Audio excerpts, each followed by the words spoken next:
Celoteh Sejarah.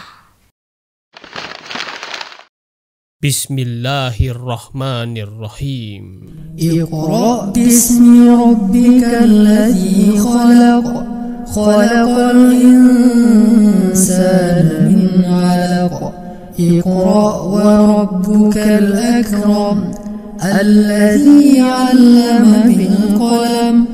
'Allamal insana ma lam ya'lam. Suara itu datang tiba-tiba dan membuat bulu kuduk merinding ketika seorang pria yang kala itu berusia 40 tahun sedang berkhalwat seorang diri di Gua Hira yang terletak di Jabal Nur, kota Mekah. Dialah Muhammad Rasulullah SAW.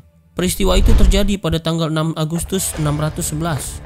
Turunnya surat Al-Alaq ayat 1-5 yang dibawa oleh malaikat Jibril ini menandakan awal dari kenabian baginda.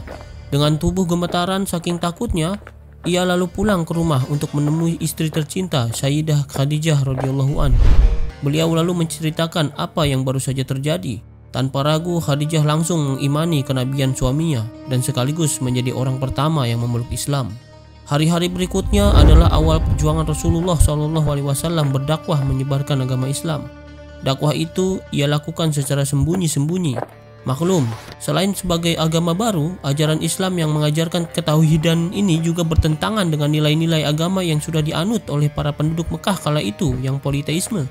Ancaman dakwah saat itu sangat nyata. Beliau pun menyebarkannya hanya kepada kerabat-kerabat terdekat. Dari sinilah muncul istilah as-sabiqun al-awwalun, alias orang-orang yang pertama masuk Islam. Di antara mereka adalah 4 sahabat Nabi yang disebut Khulafaur Rasyidin, yang artinya pemimpin yang mendapat petunjuk, yang kemudian menjadi khalifah penerus Nabi setelah wafat. Mereka adalah Abu Bakar, Umar, Utsman, dan Ali. Hari demi hari terus berlalu. Dakwah Nabi secara sembunyi-sembunyi kini telah berhasil merekrut sebanyak puluhan orang. Pada tahun 613 turun wahyu surat Al-Hijr ayat 94 yang berisi perintah Allah kepada beliau untuk berdakwah secara terang-terangan. Atas perintah ini, lalu baginda Rasulullah SAW mengumpulkan orang-orang Mekah di Bukit Safa.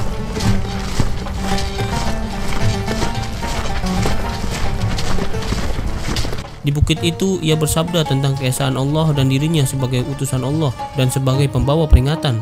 Meskipun kala itu Rasulullah terkenal sebagai orang yang jujur, tidak semua orang langsung mengimani kenabiannya. Salah satunya yang menolak adalah pamannya sendiri yang ikut hadir di bukit itu, yaitu Abu Lahab. Dengan murka ia mengambil batu lalu melemparkannya kepada baginda Nabi seraya berkata, "Celakalah kau selamanya. Hanya untuk inikah kau kumpulkan kami semua di sini?" Tak lama setelah peristiwa itu Allah turunkan wahyu surat Al-Lahab. Sejak dakwah terang-terangan inilah maka persekusi secara masif terhadap para pemeluk Islam dilakukan oleh kaum kafir Quraisy.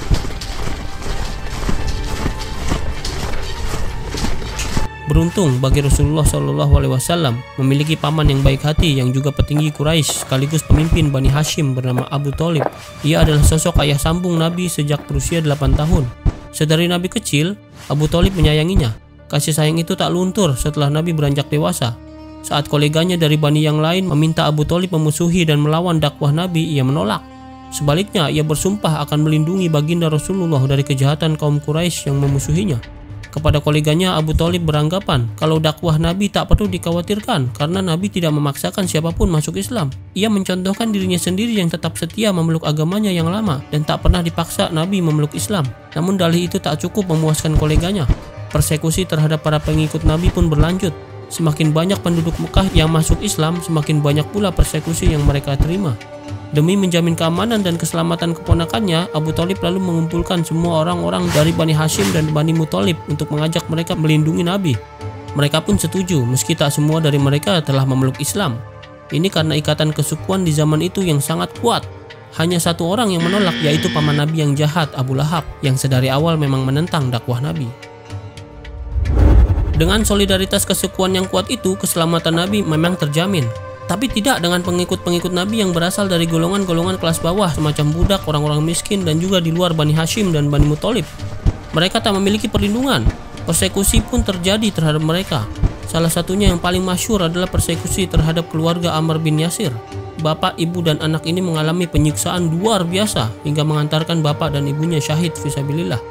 Guna meminimalisir penyiksaan yang menimpa pengikutnya, pada tahun 615 Rasulullah lalu memerintahkan golongan orang-orang yang tak terlindungi ini untuk pergi ke negeri Habasyah yang kini terletak di Ethiopia. Rasulullah bersabda, Raja Najasyi, penguasa negeri Habasyah, adalah orang Nasrani yang bijaksana.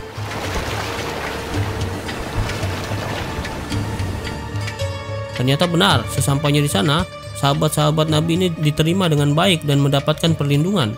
Tak rela para pengikut Rasulullah ini telah hidup aman dan damai di Habasyah, kaum kafir Quraisy mengutus dua orang, Abdullah bin Abu Rabi'ah dan Amr bin As.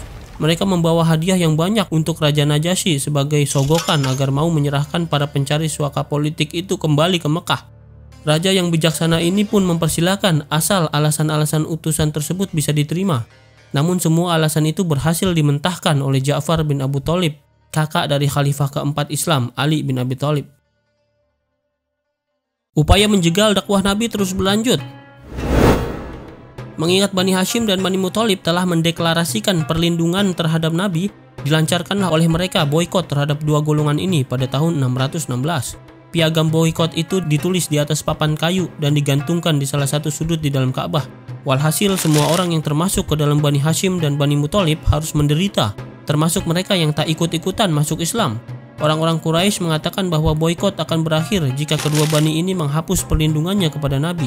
Salah satu penderitaan yang harus mereka alami adalah kekurangan makanan. Ini karena bahan makanan yang dibawa masuk ke kota Mekah langsung diborong para pemboikot. Kalaupun ada sisanya, harganya sudah melambung tinggi hingga mereka tak sanggup membelinya. Sebenarnya tidak semua orang Quraisy mendukung boikot ini. Boikot tersebut terkesan dipaksakan atas nama seluruh kaum Quraisy. Salah satu otak penggerak boikot ini adalah Amr bin Hisham alias Abu Jahal, salah seorang sahabat Nabi yang belum masuk Islam namun menentang pemboikotan ini, yaitu Hakim bin Hizam. Ia senantiasa mengirim gandum untuk bibinya Khadijah radhiyallahu an yang juga istri Rasulullah. Boikot berakhir ketika pada tahun 619 kaum kafir Quraisy ini berkumpul di dekat Ka'bah untuk membahas keberlangsungan pemboikotan. Terjadi perdebatan sengit di antara mereka apakah pemboikotan itu dilanjutkan atau dihentikan. Di tengah perdebatan itu, Abu Thalib menengahi dengan berkata bahwasanya keponakannya Rasulullah telah mengabarkan padanya bahwa Allah Ta'ala telah mengirim segerombolan rayap untuk memakan habis piagam boikot yang terbuat dari papan kayu itu, kecuali yang tersisa yang bertuliskan nama Allah. Abu Thalib pun membuat kesepakatan dengan mereka. Jika papan kayu itu masih utuh, maka ia rela menyerahkan Nabi kepada mereka. Namun jika papan kayu itu benar habis dimakan rayap, maka boikot harus dihentikan. Mereka pun setuju, lalu masuk ke dalam Ka'bah untuk melihat sendiri kondisi piagam dari papan kayu itu. Apa yang mereka lihat sungguh mengagetkan. Ternyata papan kayu itu benar telah habis dimakan rayap. Yang tersisa hanyalah yang bertuliskan Bismika Allahumma. Boikot pun berakhir. Setelah boikot dicabut, penderitaan Nabi ternyata tak serta-merta hilang. Di tahun yang sama, dengan berakhirnya pemboikotan tersebut, dua peristiwa yang membuat baginda Rasulullah bersedih terjadi. Mereka adalah meninggalnya Abu Thalib dan meninggalnya istri tercinta Khadijah radhiyallahu an. Meninggalnya Abu Thalib membuat Nabi kehilangan pembelanya. Akibatnya, persekusi terhadap beliau pun semakin menjadi-jadi. Pada suatu hari di tahun tersebut, Nabi memutuskan berhijrah ke Taif, kota kecil yang terletak sekitar 60 km di sebelah tenggara Mekah, dengan tujuan mencari perlindungan di tempat baru. Namun naas, penduduk kota itu sama jahatnya dengan penduduk Mekah. Nabi mengalami pengusiran yang diikuti dengan persekusi berupa lemparan batu bertubi-tubi. Begitu banyak penderitaan yang dialami baginda di tahun 619 ini membuat tahun ini juga disebut sebagai tahun duka cita. Untuk menghibur beliau, setahun kemudian Allah Subhanahu wa Ta'ala menganugerahi baginda dengan sebuah peristiwa besar dalam sejarah umat Islam. Peristiwa tersebut dikenal sebagai peristiwa Isra Mi'raj, sebuah peristiwa perjalanan Nabi dari Masjidil Haram ke Masjidil Aqsa di Palestina, lalu dengan menaiki Buraq menuju Sidratul Muntaha untuk bertemu dengan Allah Subhanahu wa Ta'ala. Dari peristiwa ini pula turun perintah sholat 5 waktu. Sepeninggal Abu Thalib, kepemimpinan Bani Hashim diambil alih oleh adiknya Abu Lahab, yang merupakan paman Nabi yang jahat. Dengan demikian, otomatis perlindungan oleh Bani Hashim terhadap Nabi pun lenyap. Hal ini membuat keselamatan Nabi menjadi terancam. Di tengah masalah yang pelik itu, harapan datang dari kota Madinah, di mana penduduknya telah mendapat hidayah dan menerima dakwah Nabi. Dari sini gagasan hijrah ke Madinah lalu muncul, hingga akhirnya Nabi SAW memutuskan untuk hijrah ke Madinah pada tahun 622. Namun sebelum pergi, pada suatu malam di tahun itu, para petinggi kafir Quraisy berdiskusi untuk membunuh Nabi. Mereka memutuskan untuk melaksanakan niat jahat tersebut pada waktu subuh. Ternyata Rasulullah telah mengetahui niat jahat tersebut. Ia pun menyusun rencana untuk mengelabui mereka. Naas, pada malam hari saat ingin hijrah, orang-orang musyrikin ini keburu mengepung rumah Rasulullah sebelum beliau keluar.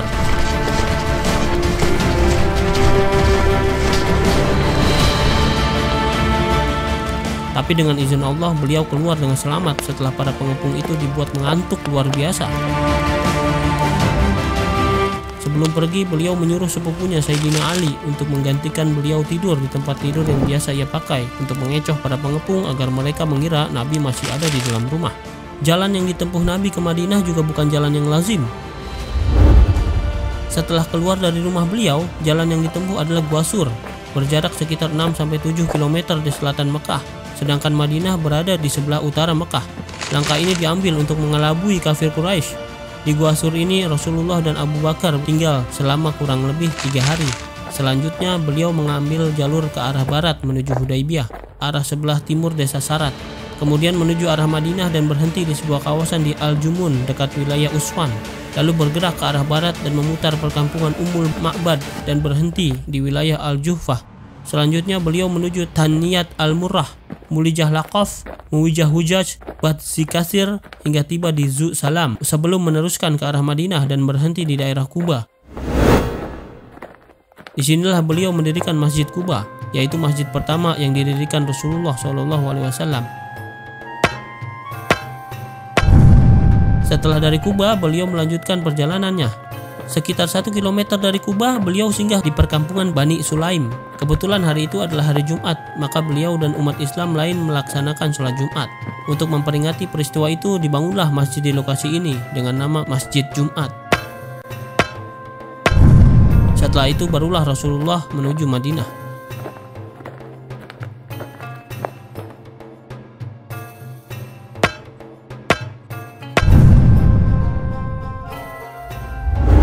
Peristiwa hijrah menimbulkan sukacita sekaligus duka bagi para sahabat Nabi ini. Sukacita karena kini mereka memiliki rumah baru yang jauh dari kaum musyrikin di Mekah. Tak ada lagi persekusi kejam yang mereka alami seperti dulu. Namun sekaligus duka karena mereka harus meninggalkan harta benda mereka di Mekah demi hijrah ke Madinah. Banyak dari mereka yang hijrah hanya dengan uang sekedarnya dan baju yang menempel di badan. Sementara semua harta benda mereka dirampas oleh kaum musyrikin di Mekah. Dengan kekuatan baru yang mereka himpun di Madinah, kini umat Islam memiliki daya untuk melawan balik. Perlawanan itu dimulai dengan upaya-upaya pencegatan terhadap rombongan-rombongan dagang kaum Quraisy Mekah yang melewati Madinah untuk dirampas hartanya sebagai ganti atas harta kaum muslimin yang telah mereka jarah di Mekah setelah hijrah. Selain itu juga untuk memberi kesan kepada kaum musyrikin bahwa kini Islam telah memiliki kekuatan untuk melawan balik sehingga mereka tak bisa lagi semena-mena. Namun aksi pencegatan ini tak selalu berhasil. Ada pula yang berakhir dengan perjanjian damai. Pada awal tahun 624, salah satu petinggi kaum Quraisy Mekah bernama Abu Sufyan memimpin perjalanan dagang dari Mekah ke Levan. Ia membawa serta sekitar 40-an pasukan keamanan.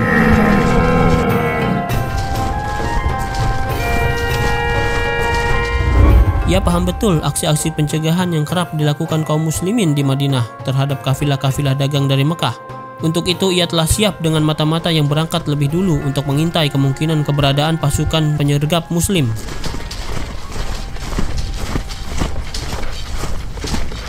Kafilah ini pun berangkat dari Mekah dan berhasil melewati Madinah dengan selamat. Namun ternyata Nabi juga memiliki pengintai. Beliau menugaskan Talhah bin Ubaidillah dan Sa'id bin Zaid untuk tugas ini. Ketika kafilah Abu Sufyan melewati Madinah, mereka melihatnya dan memperkirakan total nilai barang dagangan yang dibawa kafilah ini sekitar 50.000 dinar. Mereka lalu melapor ke Rasulullah.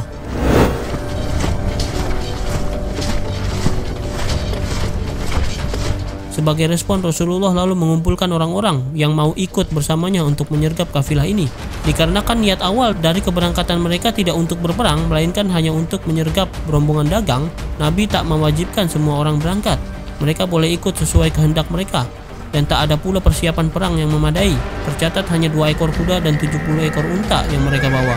Akhirnya dapatlah sekitar 313 pasukan muslim yang ikut Nabi kala itu. 82 orang dari kaum Muhajirin dan 231 dari kaum Ansor.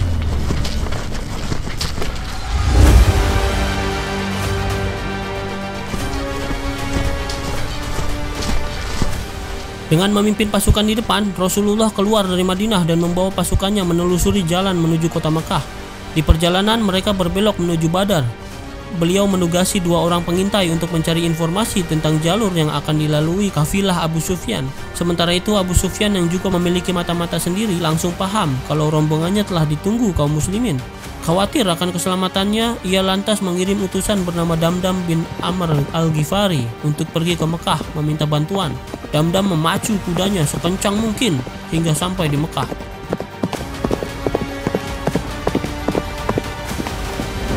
Di sana ia menangis histeris dan menyerukan kepada kaum Quraisy untuk menolong rombongan dagang Abu Sufyan yang sedang dihadang kaum muslimin. Dengan cepat petinggi Quraisy pun berbondong-bondong berkumpul dengan baju perang dan persenjataan mereka. Tercatat sebanyak kurang lebih 100 kuda, 170 unta, dan 1.300 orang berkumpul. Pasukan Quraisy yang dipimpin oleh Abu Jahal ini lalu bergerak menuju Badar.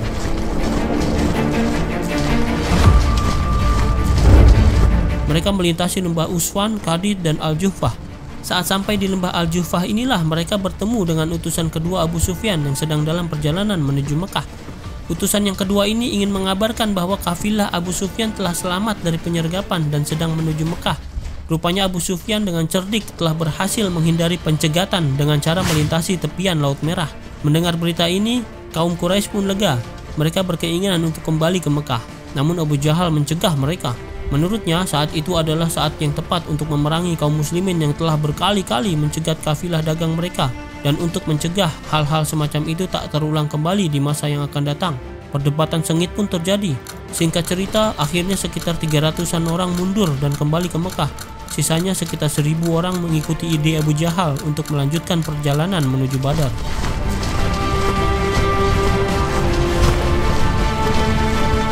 Sementara itu di pihak Muslim, setelah mencapai daerah Badar, Rasulullah dan pasukan Muslim terus mencari-cari di manakah kafilah dagang Abu Sufyan yang mereka incar. Mereka tak tahu bahwa Abu Sufyan telah berhasil meloloskan diri dari usaha penyergapan mereka. Pada 11 Maret 624, secara tak sengaja mereka bertemu dengan suku Arab Baduy dan berhasil mendapatkan informasi tentang lokasi rombongan kaum Quraisy dekat area tersebut. Saat itu Rasulullah dan kaum muslimin masih mengira bahwa rombongan itu adalah rombongan dagang Abu Sufyan.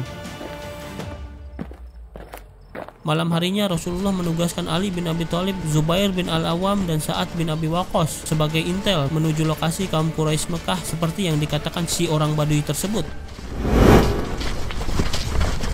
Ketika sampai di sumur Badar, mereka menyergap 2 orang laki-laki yang sedang mengambil air di sumur.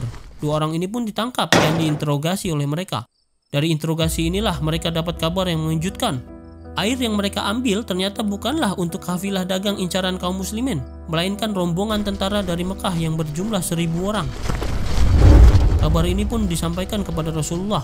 Mendengar kabar tersebut, Rasulullah tidak serta-merta memutuskan sendiri untuk maju berperang karena sedari awal tujuan mereka adalah untuk mencegat rombongan dagang, bukan menghadapi bala tentara Quraisy yang berjumlah 1.000 orang.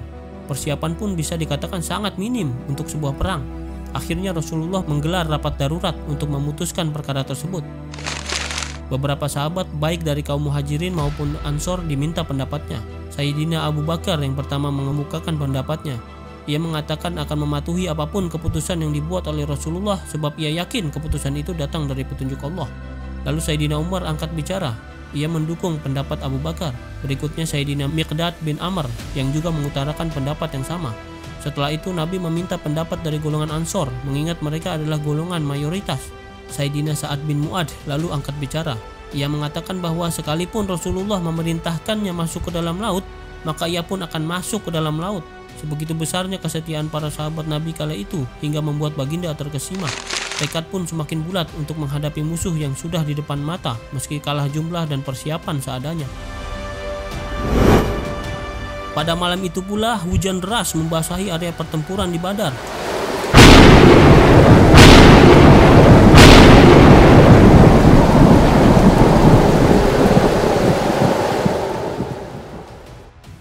Keesokan harinya Rasulullah memerintahkan pasukannya bergerak maju menuju area pertempuran dan berhasil mencapainya sebelum pasukan Quraisy Mekah tiba, yaitu pada 12 Maret 624. Sesampainya di sana mereka mendapati sumur. Rasulullah lalu memerintahkan pasukannya berhenti dan membangun basis camp pertahanan di sana. Namun melihat ada sumur lain yang jaraknya hanya beberapa ratus meter di depannya, menimbulkan kegelisahan seorang sahabat Nabi bernama Al-Hubab bin Al-Munzir. Dengan memberanikan diri, ia lantas bertanya kepada baginda apakah pemilihan lokasi itu petunjuk dari Allah atau dari pendapat pribadi. Rasulullah pun menjawab itu pendapat pribadinya. Al-Munzir lalu mengemukakan pendapatnya bahwa lokasi yang dipilih itu kurang tepat. Ia berkata lokasi yang terbaik adalah sumur yang berikutnya yang lebih dekat ke lokasi musuh. Selain itu, sumur-sumur lain yang ada di lokasi musuh segera ditimbun sebelum mereka datang. Dengan begitu, sumur yang dekat dengan kamp kaum muslimin menjadi satu-satunya sumber air. Pendapat itu pun diterima. Mereka pun pindah ke tempat yang dimaksud. Ternyata tempat tersebut juga memiliki keunggulan lain, yaitu terletak di atas gundukan pasir. Dengan posisi yang agak lebih tinggi, hujan deras yang semalaman membasahi area pertempuran pun lebih cepat kering. Sebaliknya, area tempat musuh berkemah yang posisinya lebih rendah menjadi becek dan berlumpur, sehingga akan menyulitkan pergerakan mereka ketika bertempur nanti. Pada malam itu yang bertempatan dengan malam 17 Ramadan tahun 2 Hijriah, Rasulullah menghabiskannya dengan bermunajat kepada Allah agar memenangkan pasukan muslim esok hari. Bulan Ramadan kala itu kebetulan juga adalah bulan Ramadan pertama yang mana umat Islam telah diwajibkan berpuasa. Tak lama kemudian malam itu juga tentara besar Quraisy Mekah akhirnya tiba di area pertempuran.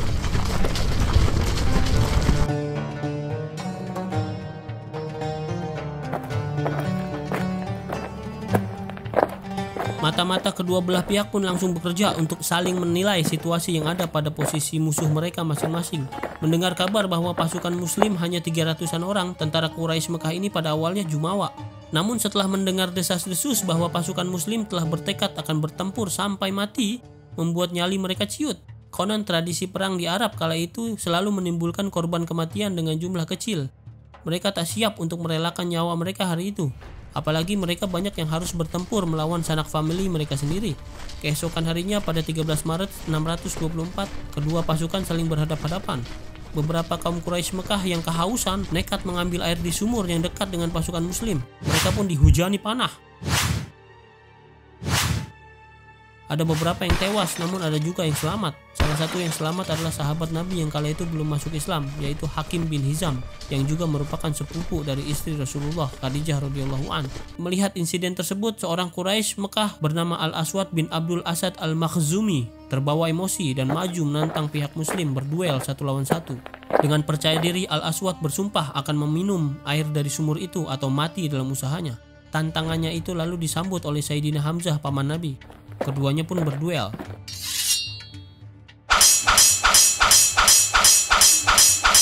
Pada duel tersebut, pedang Sayyidina Hamzah berhasil menebas kaki Al-Aswad sebelum ayunan pedang kedua menebas batang lehernya. Al-Aswad pun tewas. Melihat jagoannya keok, kaum Quraisy Mekah makin emosi. 3 jagoan berikutnya lalu maju. Mereka adalah Utbah bin Rabi'ah, Syaibah bin Rabi'ah, dan Al-Walid bin Utbah. Ketiga orang ini adalah keluarga dari Hindun binti Utbah, istri dari Abu Sufyan. Lebih tepatnya, mereka adalah ayah, paman, dan saudara laki-laki Hindun. Tantangan ini disambut oleh 3 sahabat Ansor. Namun Utbah meneriaki mereka dengan berkata bahwa dirinya tak ada urusan dengan golongan Ansor. Mereka hanya ingin menghadapi musuh mereka dari golongan Muhajirin yang sepadan. Mendengar hal itu, Rasulullah meminta Hamzah, Ubaidah bin Al-Haris, dan Ali bin Abi Thalib untuk maju. Pertarungan pun dimulai. Pertarungan antara Sayyidina Hamzah melawan Syaibah serta Sayyidina Ali melawan Al-Walid berlangsung singkat, di mana kedua sahabat sekaligus keluarga Nabi itu berhasil membunuh mereka. Namun Ubaidah nampaknya kewalahan. Ia terluka parah di kaki akibat terkena sabetan pedang Utbah. Sebelum Utbah berhasil membunuh Ubaidah, Hamzah datang dan menebas batang lehernya. Maka tewaslah Utbah. Sementara Ubaidah digotong oleh Ali dan Hamzah kembali ke barisan. Namun 4 atau 5 hari kemudian ia syahid akibat luka tersebut. Kekalahan duel ini membuat Abu Jahal sebagai komandan perang Quraisy Mekah murka. Dengan amarah yang tak terbendung, ia memerintahkan pasukannya melancarkan serangan penuh.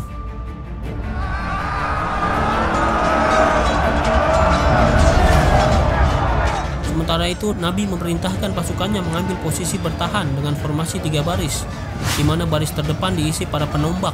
Mereka membentuk formasi palang untuk menahan infanteri musuh. Barisan kedua diisi pemanah, barisan terakhir diisi infanteri sebagai last resource saat counter attack.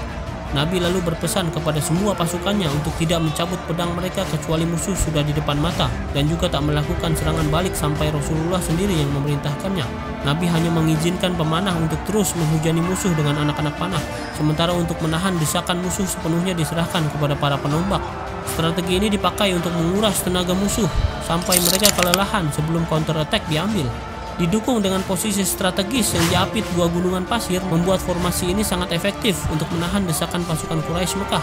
Meski musuh menang jumlah, namun hal itu tak efektif karena sayap mereka yang seharusnya bisa lebih lebar tak bisa menembus sayap pasukan muslim dikarenakan gunungan pasir tersebut. Saat intensitas serangan semakin panas, Rasulullah memanjatkan doa, "Ya Allah, jika hari ini pasukan ini kalah, maka tak akan ada lagi umat yang menyembahmu di muka bumi ini."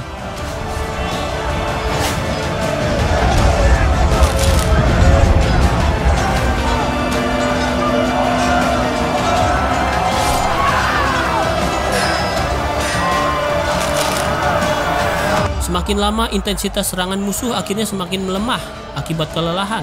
Di saat yang sama, barisan pasukan kaum muslimin tetap solid. Pasukan musuh akhirnya berangsur-angsur mundur tak teratur.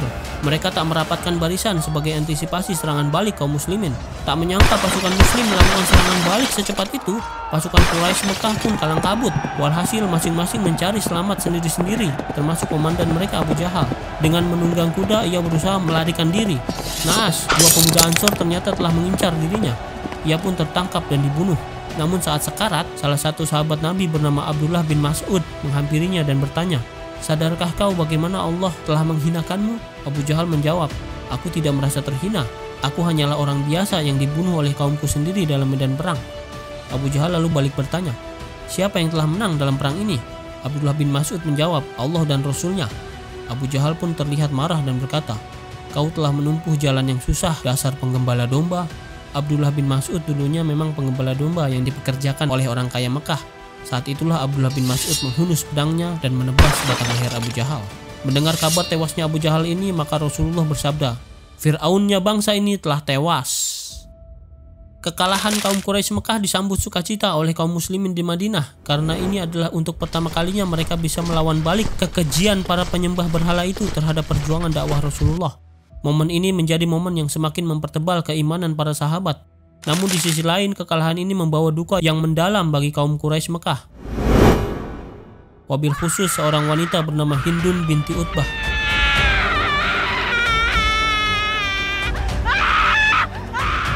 Tak tanggung-tanggung, hari itu ia kehilangan 3 keluarganya sekaligus, yaitu ayah, paman, dan saudara laki-lakinya.